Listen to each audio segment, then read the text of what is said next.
Okay, on this video, I'll be showing you guys how to draw your support and resistance levels. Keep in mind, support means when a market finds a certain floor that it tries to respect. That's very important to actually identifying market structure and so on and knowing when the market has found a floor so you could look for some sort of counter trend to some extent. And resistance, which is like a ceiling for when a market, it finds a high price that it wants to actually test and respect. Really important to market structure as well.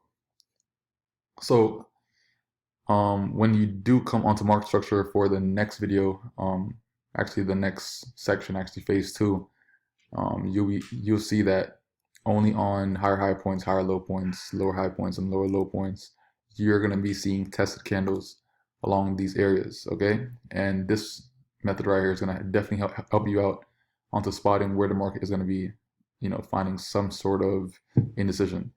Okay, so I have three situations right here. The touch, which is when it does this right here. The gap, it looks like this, and the overlap, which looks like this. All this is done on a line chart, like this. Okay, and I'll be showing you guys a few examples and running through the entire chart. Okay, and we're only doing this based off of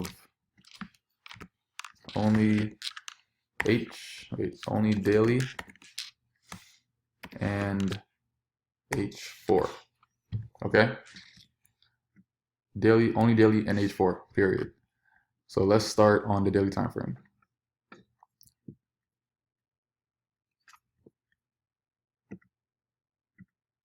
Everybody just take some time to copy this down before I erase it real quick. 1, 2, 3.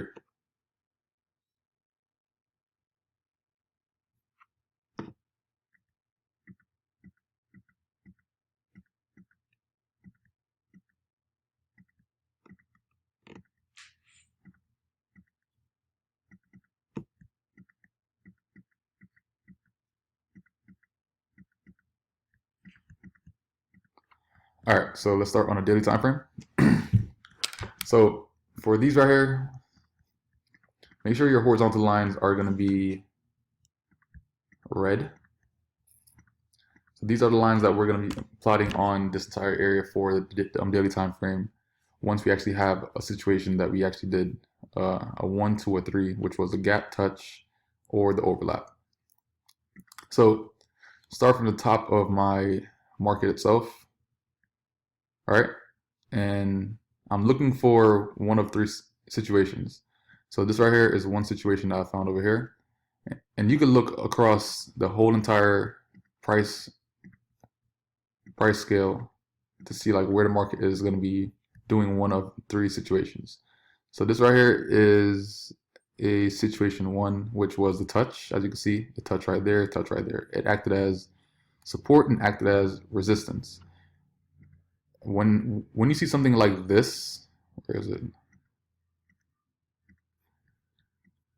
This, if it hits like this and only on one side, then that is invalid.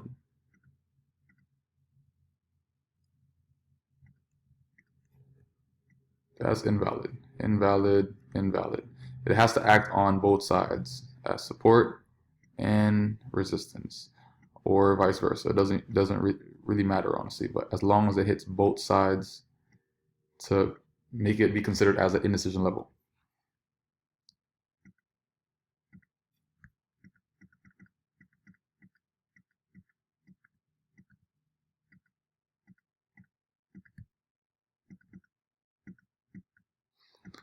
Oh, bad. I get a little messy.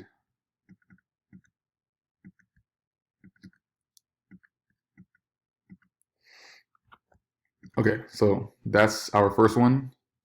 Then we continue from where we left off from. Start scrolling down again.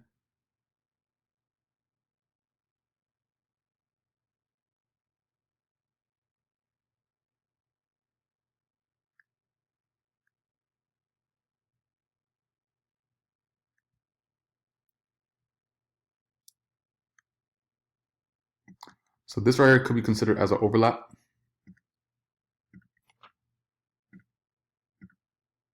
here, and here. Okay.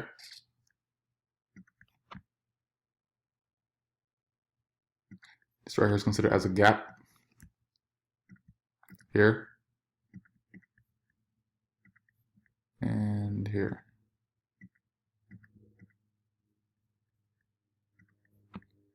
Continue.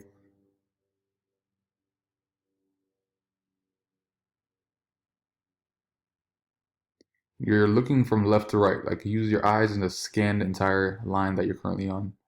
I like to keep my crosshair tool a little bit dark so I see the actual line before I actually plot it.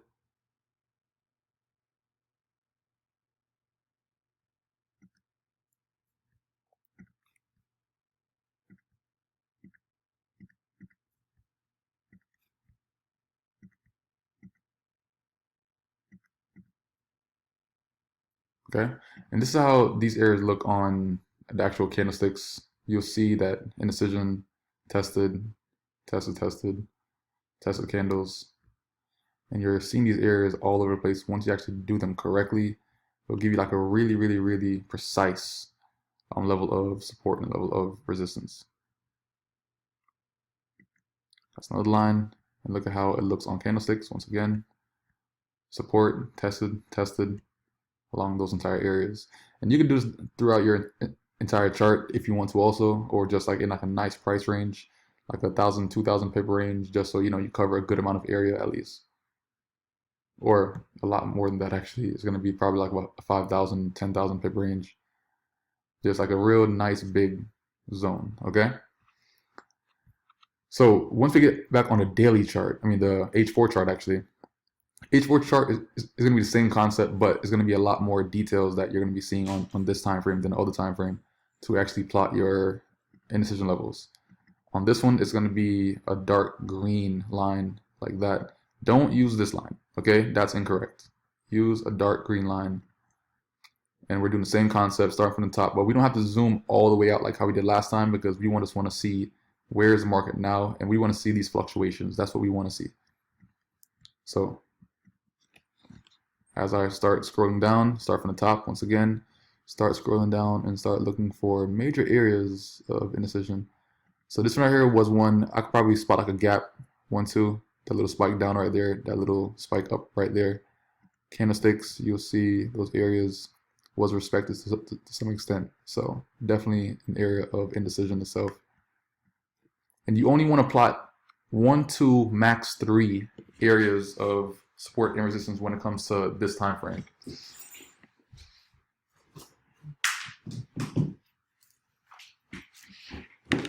Okay, so 1, 2, max 3 areas. So continue from where I left off from again and start scrolling once again. This right here is another situation. I have a gap situation right here. 1, 2, this spike down, this spike up. And then I could plot probably one more before I'm done and I'm maxed out of my lines. That's one right there. It's a gap. 1, 2. I can use that also. This is how it looks on back on candlesticks. So you'll see a bit of an indecision area when the market does come close to these areas. You're going to see tested candles. You're going to see candles that kind of consolidate. You know, so you see the market when it tries to slow down in price itself.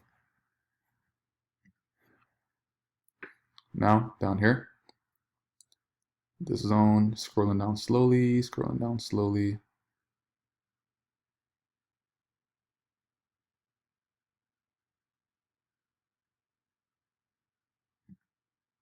It's a gap. 1, 2. That's a gap.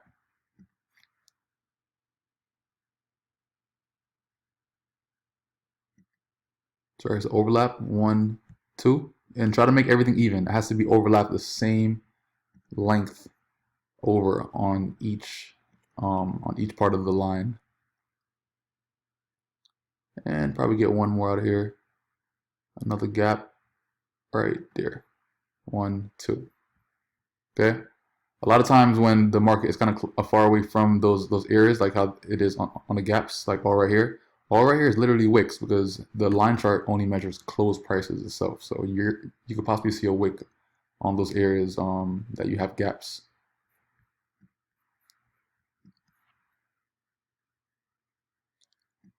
That's another one. Situation one, 1, 2, a direct touch. Continue again.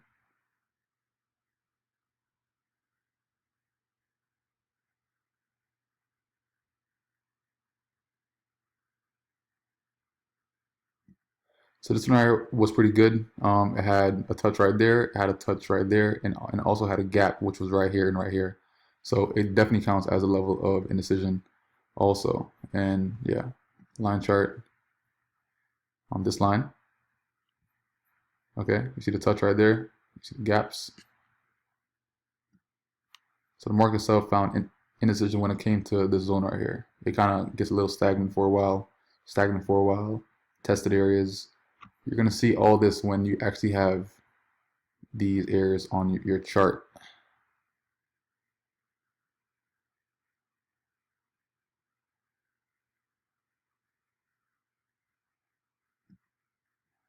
And 3, I have a gap right there. 1, 2.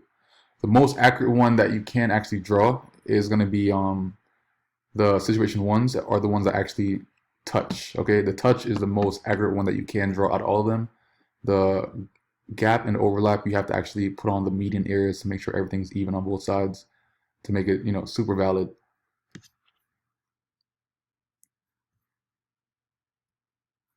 Let me just do one more.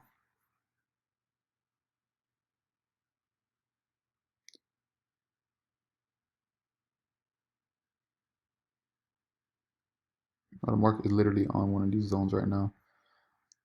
At a gap, 1, 2, okay, and you possibly get a touch also, which was right here, this touch, and on the upside, this touch. So that counts as definitely an indecision level itself.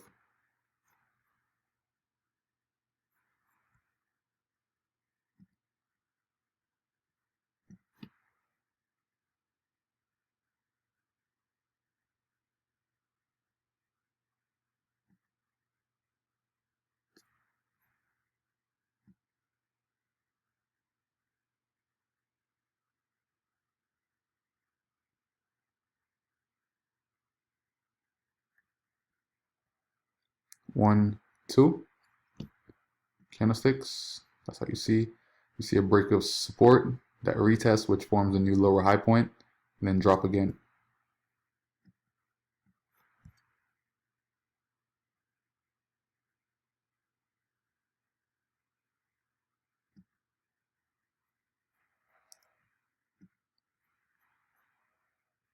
Pure resistance, break of support.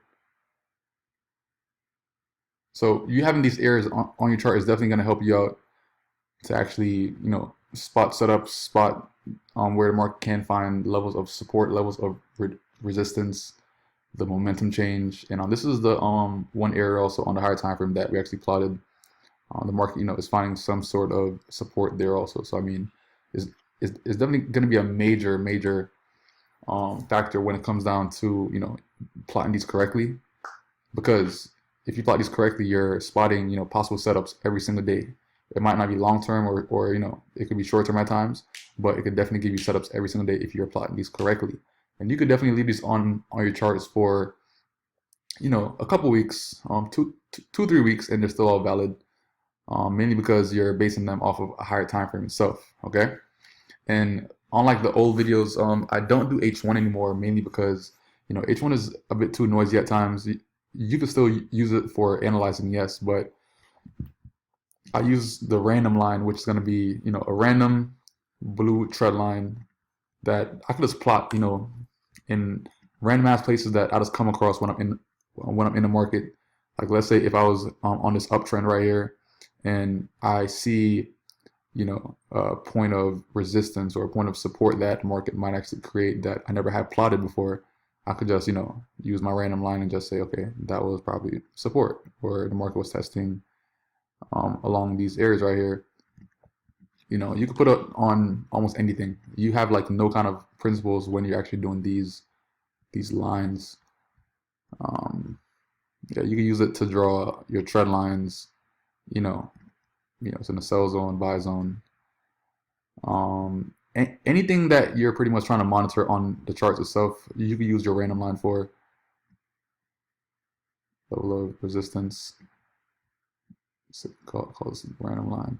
Yeah, so they could literally be used for anything. So I don't use the H1 support and resistance too much anymore, but I do use my random lines to pretty much plot areas on the H1 time frame that I do find important. So that's about it for support and resistance. And now this is support resistance 2.0. So yeah, peace out, guys.